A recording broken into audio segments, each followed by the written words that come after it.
My name is Jake, and I never believed in ghost stories.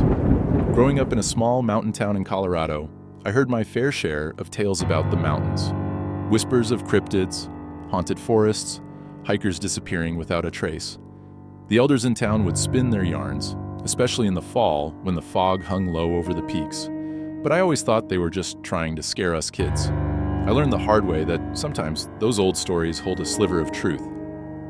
Last fall, I decided to take a solo hiking trip. I was about to start a new job in the city, a corporate desk job that felt like a trap before it had even begun. I needed a break from people, from noise, from everything. So I packed my gear and headed into the Rockies. I chose a trail not on any official map, one I'd heard about from other locals who mentioned it with raised eyebrows and sly grins. It was supposed to be a challenge, and that's what I wanted. No tourists, no crowds, just solitude. The first 2 days were perfect. No cell service, no distractions, just me and the wilderness.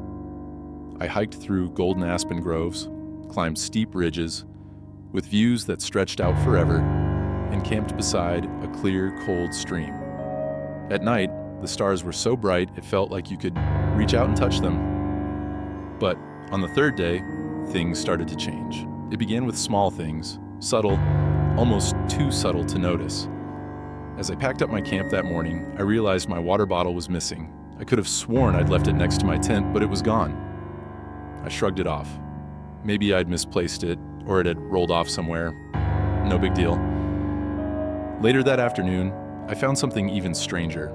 Along the trail, in a patch of thick mud, were fresh footprints, big ones.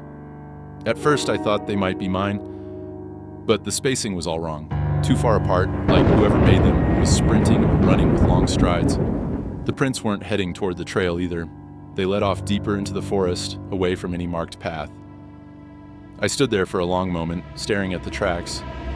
My instincts told me to turn back, that something wasn't right, but curiosity got the best of me. What if someone was lost out here? Or worse, hurt? I followed the footprints into the dense trees. The forest grew darker as I moved deeper in. The sun was still up, but the canopy here was thicker, blotting out most of the light. The air was cooler too, and the usual sounds of the forest, birds, rustling leaves, had faded to an eerie stillness. It felt like I was walking into a different world, a world where I didn't belong. About an hour in, I found the clearing. It wasn't large, just a break in the trees with a few scattered rocks and patches of dead grass. But in the center of the clearing stood a man. At first glance, I thought he was just another hiker. His back was to me, and he was standing perfectly still. He wore old, tattered hiking gear, stained with dirt and torn in places. His skin was pale, and his posture was off, too rigid, like he hadn't moved in hours. "Hey," I called out, approaching slowly. "Are you all right?" He didn't respond. He didn't even flinch. I called out again, louder this time. "Do you need help?" Still nothing. As I got closer, a feeling of dread settled over me. His skin was wrong, grayish, tight, like it had been stretched too thin over his bones. His clothes were filthy, but not with just dirt. There were dark stains on his jacket, stains that looked far too much like old blood. My heart was pounding in my chest, but I forced myself to move closer, reaching out a trembling hand. Just as my fingers were about to touch his shoulder, he collapsed. His body didn't fall. It crumpled as though it had been hollow all along. He hit the ground with a soft, sickening thud, his limbs folding awkwardly beneath him. There was no blood, no sign of injury, just an empty shell of skin and clothes, like the man had been emptied out, leaving behind a husk. I stumbled back, horrified, gasping for breath. I turned to run, but before I could take more than a few steps, I heard footsteps. Slow, deliberate footsteps. I spun around, my heart in my throat.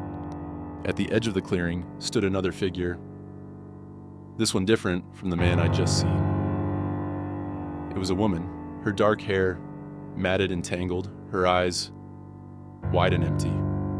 She smiled, a twisted, unnatural grin that didn't reach her eyes. and began walking toward me, her movements jerky, as though she was unused to her own body. Panic surged through me. I turned and ran, crashing through the underbrush, my breath coming in ragged gasps. The forest was a blur around me, but no matter how fast I ran, I could hear those footsteps behind me. They were always behind me. By the time I reached a stream, my legs were shaking so badly I could barely stand. I collapsed onto the bank, gulping down the cold water. The footsteps had stopped. The forest was silent again. I thought I was safe, but I was wrong. I heard it. Just a faint rustle at first, but it grew louder, closer. I looked up, and there she was again, the woman standing on the other side of the stream, smiling that same grotesque smile. Only now her face was wrong. It had changed. Her eyes were darker, her features twisted, as though someone had tried to mold them into a human shape and failed. I scrambled to my feet and bolted. I didn't know where I was going, just away. Away from her, away from whatever was out here. The trees seemed to close in on me, their branches reaching out like claws. My mind was racing, filled with thoughts I couldn't control. What the hell had I seen? Who were they? Or worse, what were they? I ran for what felt like hours, my body screaming in protest, but I couldn't stop. I couldn't shake the feeling that something was behind me, watching, waiting for the perfect moment to strike. Finally, after what felt like an eternity, I stumbled onto the trail again. My camp was just ahead. I almost cried in relief as I collapsed beside my tent, gasping for air, but I wasn't alone. As I lifted my head, I saw them. 3 figures standing at the edge of the clearing, just outside the reach of my campfire. They weren't moving, just watching. Their faces, those same twisted, hollow faces, stared at me with a hunger I couldn't comprehend. I scrambled to my feet, backing away slowly, but as I did, I heard more footsteps. From behind me, I whipped around. There, emerging from the shadows, was another figure. A young man, his skin pale and stretched tight, his eyes hollow and dead. He was wearing a hiking jacket that looked familiar. My stomach dropped. That was my jacket. In his hand, my water bottle. His skin, once translucent and devoid of life, started to morph into me. I stepped back as he walked off back towards the trail leading to my car, but the figures didn't move. They just stood there, watching me, waiting. Then one of them spoke. It wasn't a voice, it was a whisper, like the wind through dead leaves, barely audible, but unmistakable. You were never supposed to leave. The realization hit me like a freight train. I looked down at my hands, at my clothes. They weren't mine.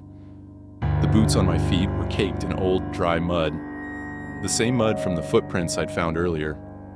I felt my skin, cold and clammy, stretched thin over my bones. It wasn't possible. It couldn't be real. But it was. I hadn't escaped. I'd never escaped, because I was one of them now. And there would be more. There would always be more. I wasn't a hiker anymore. I was something else. Something hollow. Something dead. If you're reading this, don't go into the woods, because I'll be there waiting for you to take my place.